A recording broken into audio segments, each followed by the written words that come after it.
Thabit rahimahullah, seorang yang sederhana di kota Kufa di Irak dan tidak terlalu dikenal pada saat itu. Tapi dia termasuk orang yang bertakwa kepada Allah Subhanahu wa taala, orangnya miskin. Dia jalan di salah satu jalan di Kufa, dia lewati satu kebun apel. Kemudian ada apel yang jatuh dari kebun itu karena matang, jatuh di depan dia. Dia berpikir bahwasanya kebun apel ini, apel ini jatuh di jalan, mungkin sudah halal buat saya. Dia ambil sama dia makan. Sementara dia mengunyah dan sudah habis setengah apel itu, tiba-tiba dia berpikir, halalkah untuk saya ini? Bagaimana bisa saya tiba-tiba mengambil yang walaupun jatuh di jalan tanpa izin pemiliknya? Maka dia berhenti makan, sisa mulutnya dibuang, ada yang sudah tertelan, ada yang dibuang, ada yang masih tersisa setengah di tangannya.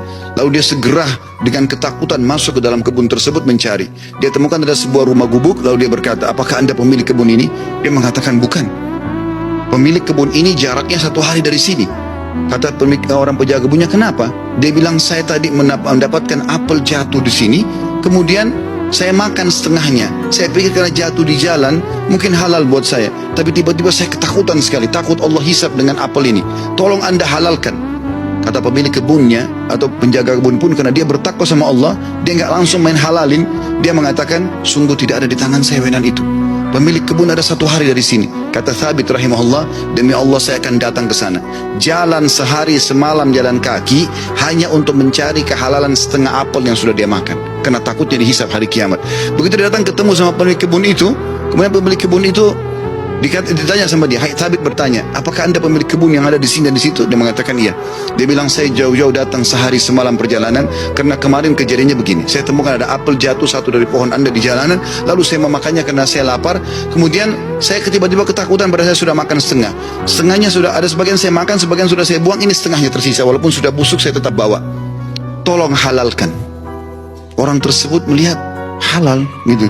Lalu kemudian dia mengatakan, pemilik kebunnya mengatakan, apakah kau jauh-jauh datang untuk itu? Dia bilang, iya. Kata pemilik kebunnya, saya akan halalkan sama kamu tapi dengan satu syarat. Kata Thabit, apa syaratnya? Kau harus nikahi anak saya. Kata pemilik kebun itu, kau harus nikahi anak perempuan saya. Tapi kau perlu tahu sebelum kau nikahi, anak saya itu tuli, gak bisa mendengar, bisu gak bisa ngomong, buta gak bisa melihat, dan lumpuh gak bisa bergerak.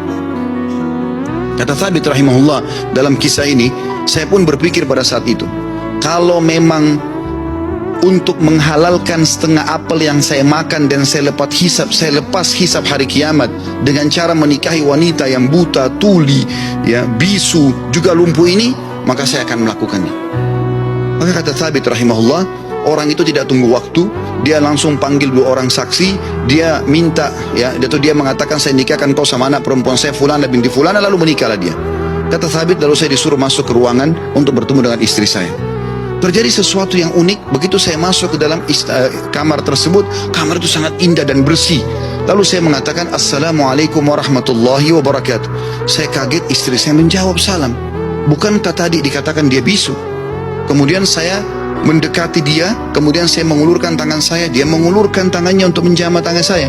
Bukankah tadi ayahnya mengatakan dia adalah orang yang lumpuh? Kemudian pada saat saya salam, dia menjawab, berarti dia mendengarnya, berarti dia bukan tuli.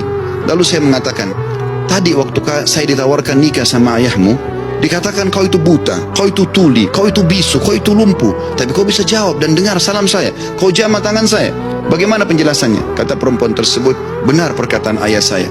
Mata saya memang buta karena selama ini saya belum pernah melihat sesuatu yang haram. Saya buta dari yang haram. Telinga saya tuli dari sesuatu yang haram, karena sampai detik ini belum pernah telinga saya dengar yang haram. Lisan saya bisu dari sesuatu yang haram, karena tidak pernah saya ucapkan kecuali yang halal atau yang boleh saja. Dan tubuh saya tidak pernah tersentuh kecuali yang halal. Dan ayahku memilihmu sebagai suamiku karena kau telah takut kepada Allah dan meninggalkan yang haram. Apa yang terjadi teman-teman? Kata Thabit, saya pada saat membuka tirai penutup wajah perempuan tersebut, saya itu orang yang paling cantik, orang yang paling salihah, bahkan menghafal kitabullah. Dan subhanallah, dari keberkahan pernikahan yang meninggalkan yang haram itu, lahir seorang ulama muslimin, Abu Hanifah rahimahullah, salah satu ulama dari 4 madhab yang hampir seluruh Eropa, Turki, bahkan India dan Pakistan menggunakan madhabnya. Lahir dari seorang Thabit, masyarakat biasa yang meninggalkan sepotong apel yang haram.